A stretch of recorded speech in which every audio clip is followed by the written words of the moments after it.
¿podemos saber cuál es tu historia? Sí, ¿cómo llegaste a ser científica de datos?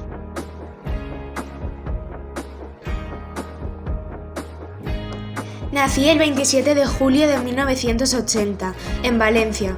Cuando era pequeña me di cuenta que me encantaban las matemáticas y las estadísticas, lo tenía claro.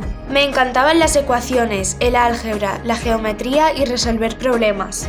Prefería estudiar matemáticas que historia. Mi primera opción fue matemáticas y la segunda ingeniería industrial. Al terminar el bachillerato de ciencias, estudié la carrera Ciencias Económicas y Administraciones.